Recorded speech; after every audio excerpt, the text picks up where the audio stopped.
Shalom Israel. First want to start by giving all honor, praise, and glory unto Yahweh, Ba'ashem, Yahushua, Ba'ashem, Kakvadash. Double honors into the elders, apostles, and bishops of GMS Great Millstone, rule well, teach, and edify. And peace and blessings to you, one third elect. My name is Yeshaya. We're going to do a video, Yahweh Tazah, going into the 2 Corinthians 4 and 17. You know, kind of like an impromptu. So, before a moment, you know, through the Spirit. But reading it is, for our light affliction, which is but for a moment, worketh us a far more exceeding and eternal weight of glory. All right, so our light affliction, which is but for a moment. So what we're going through, you know, the chastisement and the hell that the Lord has put his elect through is not to destroy them utterly. You can get that in Baruch 4 and 6. You know, actually, I'm gonna get it real quick. All right. Baruch 4 and verse 6, you're sold unto the nations, not for your destruction, but because you moved Yahweh B'Shem Yahutai to wrath, you were delivered unto your enemies. All right, so we've been, you know, put in this captivity, you know, this state of humbleness, you know, to where the Lord is chastening his elect, you know, for the wickedness that they have done. You know, we had, you know, we're at the latter end of Esau's rulership. All right, so for our light affliction is but for a moment. You know, this moment is actually about to end. You know, you can get in Ecclesiastes, the 5th chapter. It goes in, there's a time and a season for everything. You know, a time to weep and a time to mourn, you know, a time to laugh and a time to weep, you know, roughly paraphrasing. You know, so there's times to go through things and there's times to be relieved of those things. Right. Ecclesiastes 7 and start at 7. It says, surely oppression maketh the wise man mad, and a gift destroyeth the heart. Better is the end of a thing than the beginning thereof, and the patient in spirit is better than the proud in spirit. So, you know, better is the end of the thing. We living at the end of Esau's kingdom, you know. And if you actually think about it, you know, when you in that suffering, it feels like forever. But we at the end of this shit. So, you know, going back to the title of the lesson, but for a moment, the hell we catching, everything we're going through is only for a moment. Because you keep reading on down. If you want to pull up 2 Corinthians 4, 17, Okay. And then the 18th verse. 2 Corinthians 4 and 17, it says, for our light affliction, which is but for a moment, worketh for us a far more exceeding and eternal weight of glory, while we look not at the things which are seen, but at the things which are not seen. For the things which are seen are temporal, but the things which are not seen are eternal. So we about to enter into eternity. Like this kingdom here is you know, it's temporal. You know, this kingdom is only for an appointed time, but we're entering into eternity, immortality. All right, and that's what we have to look forward to. You know, so we can't let, you know, shit, you know, that goes on here affect the mindset, I guess you could say. You know, the focus. There you go. And it would be smart for brothers to prepare their mind for the times that we're about to enter into. All right, we're about to enter into, you know, the last few prophecies, you know, talking about that World War III and as well as Jacob's trouble, you know, the mandation of the RFID microchip. Reading in Daniel, the 12th chapter in the 1st verse, precepts, you know, there's going to be a time like no other. Jeremiah 30. Yeah, as well as Matthew 24 as well. Says that. So we're going to be entering into this time that's so bad it can't be comparable to any other time before. You know, Revelation 12 and 12, Esau coming down with great wrath because he knoweth but he have a short time. So what we're about to see is Esau show his true colors. All right, so, and this is but for a moment, though. We're going to go through this climax, and then afterwards the Lord is going to come in and save his elect and relieve them. Scripture says, if the Lord had not shortened the days, no flesh would be saved. So don't think, you know, this tribulation is going to be for years. You know, just like, no, you know, it's going to be for, you know, I can't say exactly how long the Lord's going to have it out, but it's not going to be, it's going to be for a moment. All right, the Lord's going to come back and like it, and just kind of put it a little bit into perspective. You know, when the Lord comes back, you know, when he's actually here for the second time, it's going to take him an hour to take this whole place down. You know, Jacob's trouble, you know, some people say it's going to last like you know, they say like a 7-year doctrine. That stupid ass 7-year doctrine, that's untrue. You know, we know in part and we prophesy in part, so we don't know the exact amount of time that it's going to take. But, you know, regardless of the fact, you know, it's not going to be forever. You know, we're going through this to get what? A kingdom wherein dwelleth righteousness forever. You know, to have total dominion, to never have to deal with problems again. And Nahum 1:9 talks about affliction shall not rise again. So we're gonna have peace and blessings, for the rest of eternity. And look how things escalated in just these past couple weeks. The whole Iran situation, with Israel and Iran, and then next week U.S. is in that bitch. Like, it's not gonna take years for this shit to happen. What's that? I'm thinking about. Right, because Esau already got tabs on the elect. Esau already got tabs on men of the Lord. Right, he already got a whole profile on what men that they're gonna come and seize. The scriptures talk about being thrown into Bible track. You help me with that? It was like that Revelation 2:10. Fear none of those things. Yeah, come on. Revelation 2:10. It reads, "Fear none of these things which thou shalt suffer. Behold, the devil cast some of you into prison." All right, so Esau understands who that is. He's not doing a blind sweep. You know what I'm saying? So in the time of Jacob's trouble, they're gonna their goal is to get everybody, marked with that charagma. The implementation of that RFID. And then they have a set plan on how to do it. They're gonna have these 15-minute cities as well as we get closer to these times. They're gonna come in crashing down. They're first gonna sell it off like something simple. So it's gonna get the masses already. A lot of these jakes are already ready to, submit to the system, and they think it's fucking cool. They think it's cool. You can have that shit in your system and be integrated into that. The niggas is already marked. Revelation 12:12, it says, well, bro's already brought it out, but said, the devil shall come down having great wrath because he knoweth that he has but a short time. We got to understand that Esau has an agenda. It's 2020. What's that? Agenda 2030, and remember the Georgia Guidestones. All these different types of agendas Esau has. He got to get shit moving. He can't kick the can down the road too long. Like, he knows he had but a short time. If I may, Job 14:5 talks about he having a set amount of months and days. Yeah. Esau's rulership comes down to a set amount of seconds because the Lord is so perfect with his judgment, to where, Esau's end is done, and Esau thinks he can elongate and he can try to, delay the inevitable, by his policies, but he's quickly understanding that Project 2030 is going to have to turn into Project 2025. That's the thing. He understood, like, oh shit, like this is happening way too quick. Esau has spent probably billions, probably even upwards of trillions of dollars into hiding this truth, but yet it still went out through Revelations 5 and 9, somewhere around that area. Talking about the Lord broke that seal, and now we understand who we are again across different nations, tongues, and peoples. So all scattered abroad, you got brothers all over the world that are coming back to this truth, coming back to Yahweh Shem Yahushai. All right, so that's when Esau sees that, it's happening so quickly. There's actually a report from Apostle Gabar, a testimony.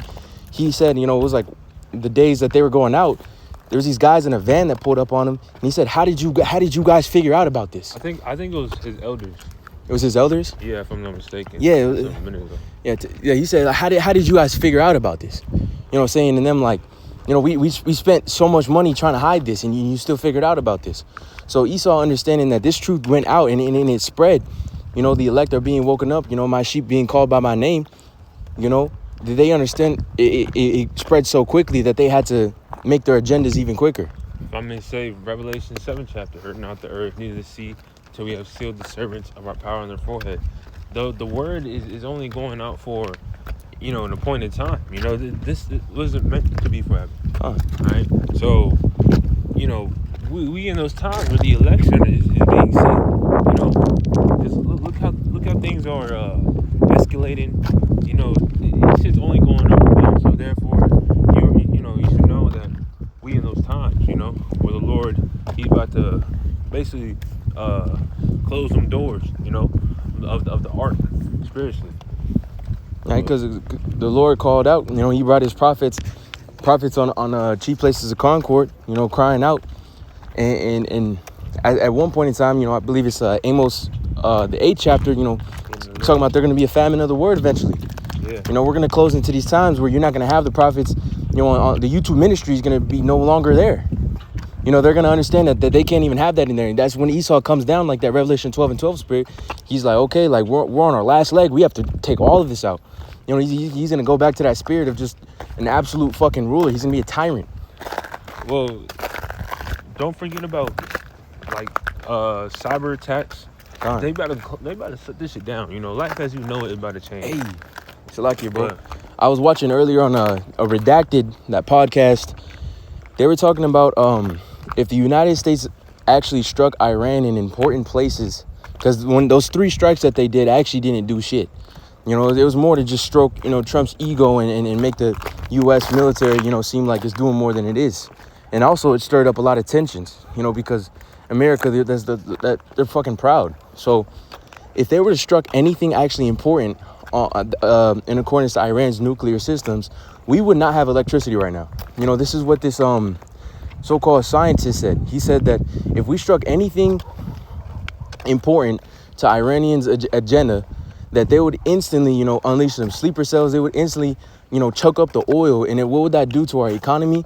Not only would that do to our economy, what would that do to our electrical systems? Being that 1/5 of the entire world's population comes straight, the entire oil population comes straight from Iran. If you cut that off, there's going to be an extreme energy depreciation here in America. And where's that going to happen? That's going to happen, you know, when it talks to our internet. That talks to our fucking gas or our vehicles. You know, your daily life is going to be completely altered. And guess what? Sooner rather than later, something like that is going to happen. Something like that's going to happen. There's going to be a mass blackout. You know, China already got a fucking off switch. You know what I mean? So it's only a matter of time for when they really want to start coming down on America. They're going to come down at the Achilles heel. You know, they're going to really try to get the best advantages they can over America to make sure that they can get them destroyed. All right. Habakkuk 2 and 3, it says, for the vision is yet for an appointed time, but at the end it shall speak and not lie. Though it tarry, wait for it, because it will surely come, it will not tarry. And, you know, we in them stages where, you know, it's tearing. It's not even tearing. Like, it's right here, you know? Now, a couple years ago, I ain't gonna say a couple, because a lot of shit has been happening. But, you know, say, like, early 2000s and whatnot, like, prophecy, like there's still prophecies that need to get fulfilled, but you know we're in those times where these prophecies are about to be fulfilled. So yeah, that's it. That's what the scripture's saying. 2nd Ezra 4 and it's around the 30s. You know, measure upon measure, hath he measured the times. Well, guess what? The prophets have measured the times, and the prophets, you know, beginning with Elder Apostle Tahar on down of GMS, where the truth relies, has told you, hey, we're in these last few prophecies. We're waiting for Jacob's trouble, the mandation of that RFID Michael C. You know, that World War III's gonna come. The scriptures say, you know, second world cometh to a third world cometh quickly. We're quickly, very quickly. The second World War is like, you know how long ago it was? Look it up. Or accurately? 4-2. Yeah, it was not that fucking long ago. I still got patients that fought in the World War II. 1939. 1939. 1945. That's not even 100 fucking years ago. And the scriptures say third world cometh quickly. And you look at the technological advancements from the industrialization after that war. Now look at fucking all the things that happened. You had the TV, then you had the atomic bomb, and then you had fucking phones, and then you had television, and then you had the, you know, World Wide Web. Now you got mainstream media. Then all of a sudden we have a whole new technological advancement that's different than the last one, which was, I believe, was like steam powered vehicles or some shit like that. You know, steam trains. Mm-hmm. Now it's fucking technology. Now it's AI. This is the next industrialization. So the third world coming quickly, man. You know, we're in these times where Esau, you know, the scriptures talk about at the height of his succession, how he should be brought low. Yeah. Wait, is it the fullness of his sufficiency? Yes, like the fullness of his sufficiency in Job. Yeah. How she be brought low. So he has all the resources that he needs. You know, he has the tools. He has the fucking intelligence. You know, that AI goes into, you know, a god, an information god, you know, that they praise. You know, they got AI out here running their whole entire schemes, making their decisions for them without having to double check what the fuck it's doing, making it have a mind of its own as its own general commander in their fucking, you know, processes, their own demon. Yeah, exactly. They open up a whole portal, like brothers say, you know, and that's the fullness of his sufficiency. So now what are we waiting for? We're waiting for him to fucking to stop dragging his ass and then actually, you know, push this out. Yeah, fullness of his sufficiency, trying to go into his NWO, his plans, getting the world, you know, see hit, you know, but when he's about to fill his belly, then the Lord shall cast down. He shall rain down. If we should start getting scriptures instead. It's lucky. Let me get a. You already got Bible apps over and all. Yeah. Come. There, Job 20 and 22, it says, in the fullness of his sufficiency, he shall be in straits. Every hand of the wicked shall come upon him. When he is about to fill his belly, the Most High shall cast the fury of his wrath upon him, shall rain it upon him while he is eating. He shall flee from the iron weapon. She got a dog. He shall flee from the iron weapon, and the bow of steel shall strike him through. It is drawn and cometh out of the body. Yea, the glittering sword cometh out of his gall. Terrors are upon him. So ultimately, the Lord, he going. When Esau think he about to fulfill his NWO, that's when the Lord gonna return, and that right there proves that the chip has to be implemented. It's lucky. If I may add too, when we started this video, 2 Corinthians 4 and 17, a light affliction, but for a moment. The Lord is gonna relieve his elect out of that moment at the fullness of his sufficiency, like the brother was talking about. He's gonna deliver the election, out of that trouble at the right time. Let me see if there's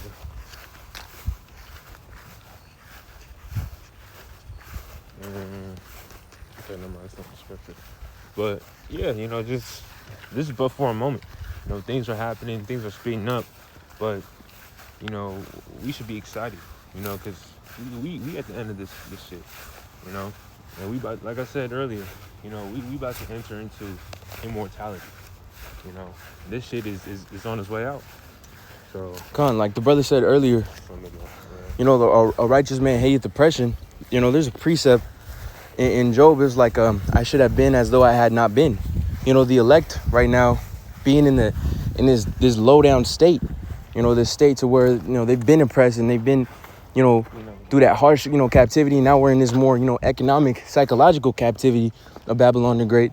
The elect, those that are woken up, that have been quickened through the Spirit, according to Ephesians, the 2nd chapter, want to get the fuck out of here.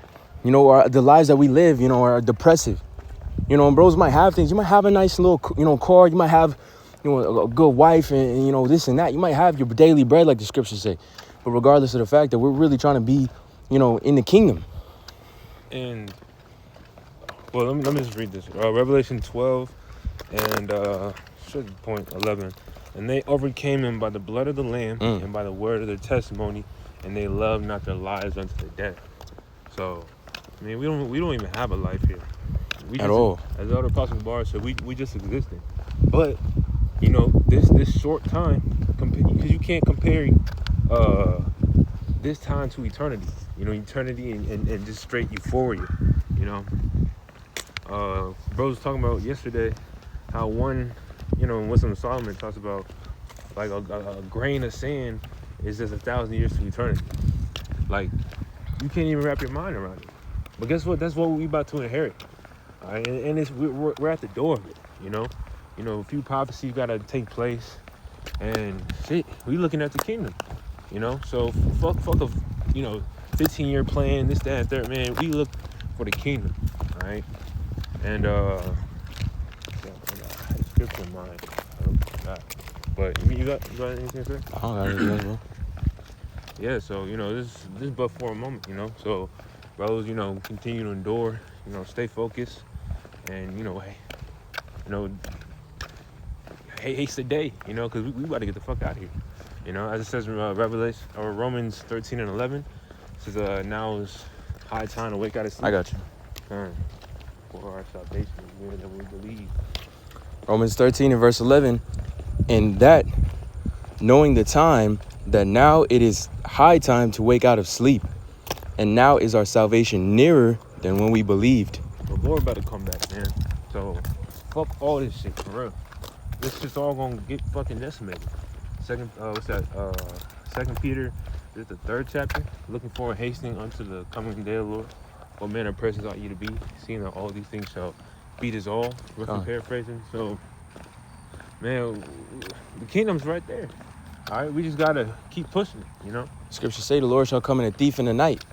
Exactly. It's like tick, tick, boom. Now it's on our face. Yeah, because it's just nothing but distractions out here. you know, you go on Instagram or just it's just bullshit, you know. But what does Scripture say? As in days of Noah, so shall also the Son of Man, roughly paraphrasing. So, you know, they think nothing's gonna happen, but boom, as bro said, you know, the Lord gonna come as a thief in the night. So, you know, that's why we gotta keep focused and keep watching and understand this shit. You know, the Lord, He has a set time. We at the end of this shit, all right. And bro's brought out it's a 250th year of the army, something like that. This is like a couple of days ago or something. Bro, you think the Lord gonna let this shit continue? Hell no, Nah. bro. We in the talks of wars, and you know, prophecy speaking loud and clear. So, you know, that's really all I gotta say. Con. That will close out, you know. Lord willing, it was edifying. Lastly, all honor, praise, and glory unto Yahweh, Ba'ashem Yahushua, Ba'ashem Kakadash. Shalom.